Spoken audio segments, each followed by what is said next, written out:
Hey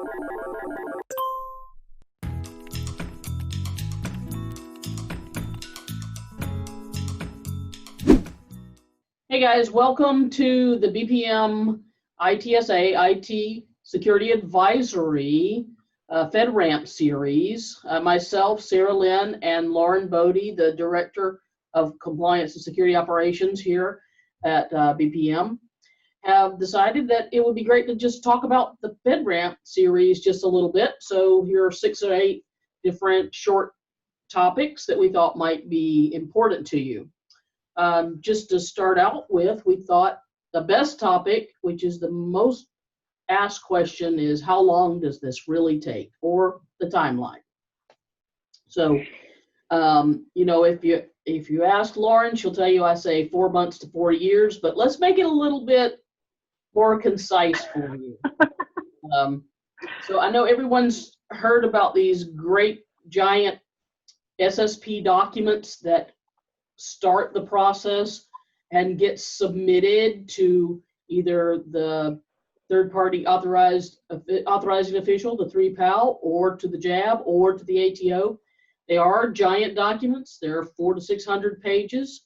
I know many of you have seen them and are thinking about how you'll support that.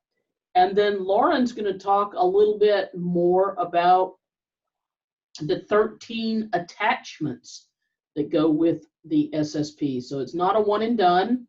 It's not a one-person project in my view. It is more of a team effort, and the timeline depends a little bit on how many people and what's their expertise, and if they understand these templates or documents. So first, of course, there is the SSP document, but then these 13 attachments. Lauren, what do you think about those? Yeah, so the system security plan, that is the giant 400+ page document, and then there's these 13 supporting attachments that go with it. And so we're just going to run really quickly through them. I'll tell you very briefly about each of them, and then Sarah's going to jump in with just an estimate on the time for each document. We will go into these in more detail in our next video for documentation in action. The very first attachment is the information security policies and procedures. This is going to be a very large batch of documents. It's going to cover all 18 of the control families with a policy for each, and then anywhere from 2 to 5 procedures within that control family. Yeah, and the timeline really matters, because you might say, I already have policies. I was ISO certified last year, or I was HITRUST attested or SOC 2 attested, and I have policies, and that is perfect. If those policies already have federal regulation references, great. If not, your policies are going to get expanded. So if you're at the very beginning, you haven't written policies at all, or you're going to write a separate set of policies, one for the federal environment or one for everyone else, maybe you have you know, a few weeks worth of work to do. If you haven't done any of it, or you haven't referenced it, or you're unsure about what I'm talking about, you might have a 3 or 4 month effort in front of you just on policies. Super fun. The second attachment is your user guide. This is your full system user guide. It's required to be submitted with your initial package. Yeah, and the user guide, a lot of people already have a user guide, because you're going to give this to your customers. And usually that is enough. There are a few requirements by FedRAMP to make sure that certain pieces are in the user guide. It's usually an easy attachment, and it usually takes about a week to get agreement amongst your team about the information we're going to add to the user guide, and then push that on. The third attachment is the digital identity worksheet. This is your e-authentication, goes over the security impact levels, and it basically just provides assurance that you have all the practices in place to verify that people are who they say they are when they're being issued their credentials. Absolutely, and so this normally takes a little bit of time, because here we are at a place where we have to identify the administrative and the privileged access people, and so just identifying the people and making sure they have proper authentication usually takes a week or two of our time. Yep. Attachment 4 is actually a two-parter, and they're both pretty big.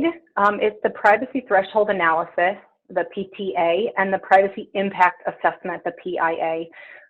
The threshold analysis is used to identify all the systems, collection, sharing arrangements, and aspects of the project that are going to involve personally identifiable information, PII.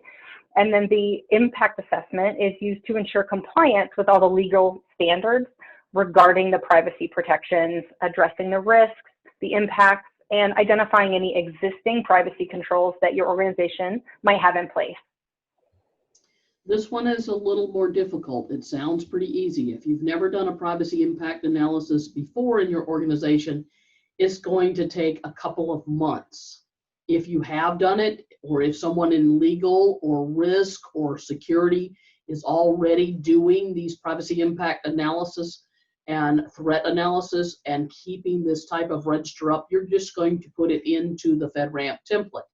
However, you're going to be looking at every place, every application, every transmission, every data storage where privacy data could live and doing an analysis. So it is not a half hour, one day, it is multiple to do. Attachment number 5 is rules of behavior. This is going to be an acknowledgement of acceptance for everyone who's going to have access to your federal environment. So this is above and beyond just your normal security awareness training that everyone goes through. Absolutely. So here you take anybody that's got a super admin role or super user role or a privileged access role. You've got your list of people and they're all going to be authenticating. But you take that list of people and you give them this document of rules of behavior. Yes, it's literally rules of behavior, and they sign off on it, digitally put it back into the package. This doesn't take too long, and if everybody were in the same room, it would take just minutes, but it might take a week. Yep. Just track everybody down, right? The next 3 attachments, we'll just talk about them together. They're all management plans. So 6 is your information system contingency plan. This is where your BCP, DR activities live. 7 is the configuration management plan. And 8 is your incident response plan. All 3 of these plans must be drafted, implemented, and tested prior to beginning your FedRAMP authorization process. Yes, and these, everybody knows these are already the biggest ones anyway. And if you already have a plan, this is great. You're going to want to go through it, make sure you've touched on every single control and every single sub-procedure that NIST and FedRAMP require, because if you don't know this already, NIST is the control level, FedRAMP is the assessment on top of it, and there's some additional requirements from FedRAMP. So I would say these 3 alone could take 3 to 6 months by themselves to get them updated to the FedRAMP level, as well as do the testing that needs to be documented and put in place. Yeah, definitely. Attachment 19 is what is called the CIS workbook. So it's the control implementation summary. It's an Excel spreadsheet. It actually is not a very difficult attachment. It's just a little bit time consuming and it will make you go cross-eyed. It's just a reference of all of the control responsibility. So whether it is something that your organization is responsible for or whether you are leaning on a cloud service provider's existing FedRAMP authorization, which we'll go into in more detail when we do a video on inheritance and what you can and cannot inherit.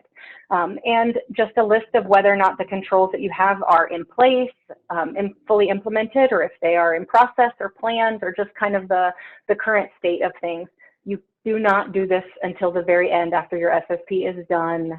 So it's quick, but it's a little bit time consuming.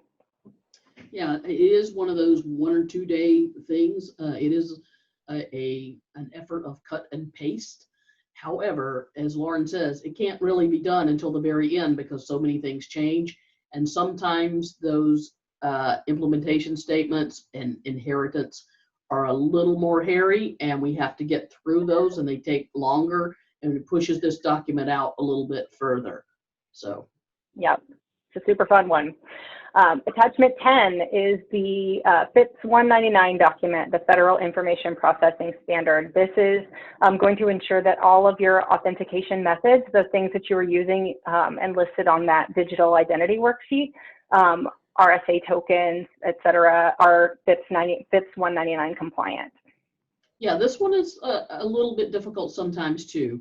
It's important to take all of your items that need to be FIPS 199 and go do the research on the NIST site to see if that particular module, that particular piece of software, that particular fob, that particular piece of hardware is actually authorized. You would be surprised how they fall in and out of authorization, and you might have to change hardware, software, or you might have to push a vendor to get their authentication up to date. So when it looks easy, 1, 2, 3 things, they're there. You write down the NIST authorization number. That's great, but if they're not, you could be in for several weeks of working with a vendor. Great. Attachment 11 is your separation of duties matrix. This is a separate document that outlines the responsibilities and roles and ensures that there's no conflict of interest in the access levels within your FedRAMP environment. No multiple hats.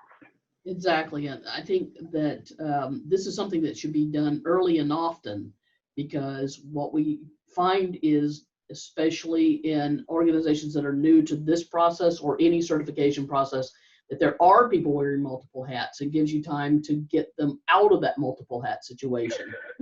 Pick a hat. Yeah, just pick a hat. In fact, when you go into the RAR or the SAR or the authorization process, you have to have these hats separated already. I would say that this looks like writing a document is very short. Maybe it's a 1-hour project, but I assure you getting through the segregation of these roles could take you days. Attachment 12 is the laws and regulations. So it's an overview worksheet of all the applicable laws and regulations that will apply to your organization, HIPAA, GDPR, things like that. Yeah, and usually this one, you're going to be working with your own legal department to ensure that you've touched on all the regulations that not only impact the organization, but impact the FedRAMP environment. And, you know, there may be some different utility regulations depending on your industry, your service, that touch the environment or belong to your company. And so they all have to be there. There is a nice laundry list. It's a matter of paring them down, but I don't want to be the one responsible for making sure that I alone have decided that this is the right list. I want someone in my legal department to work with me. So this may take a couple of weeks. Yeah. And then the final attachment, attachment 13, is your integrated inventory workbook. This is a full system inventory on a very specific template. Yes, this particular one calls for owners, calls for versions and serial numbers and locations for all hardware, software, applications, VPCs, anything that we're going to scan in the environment so that we can ensure that we don't miss things, things don't get turned off on purpose or accidentally. And so this workbook alone, if you already have an IT asset inventory that belongs to your federal environment, that's great. You're going to have a leg up on this work by a couple of weeks, but this work alone could take a month to get all the owners and configurations in the template as designed. Yep. That's it. That's it for all the attachments that have to go along with this very large, very fun Word document. Yeah, I don't think I did enough due diligence on procedures when I talked about policy, Lauren, because, you know, policy does take a while, but those procedures are 3 or 4 times, as you said, the size of policies. They do have to be documented. They do have to be accurate. They will be tested by the auditor and the ATOs or the JAB. So those are another writing assignment or updating assignment to make sure we match to all controls for NIST and FedRAMP.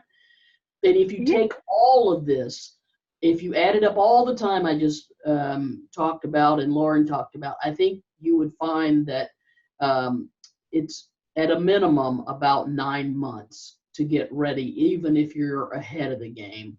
And it could be a little bit longer. So planning for that time, along with your auditor, I'd say give yourself a year ahead of when you expect to have that authorization.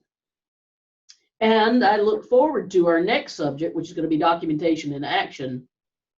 And of course, I can't wait to talk about the other expectations we have for our interconnections and who's responsible for what. I can't wait. In the meantime, you guys can email myself or Lauren. I'm SALYNN, SALynn at bpmcpa.com, and Lauren is LBodie, LBODIE at bpmcpa.com. Just email us. We'll talk about more.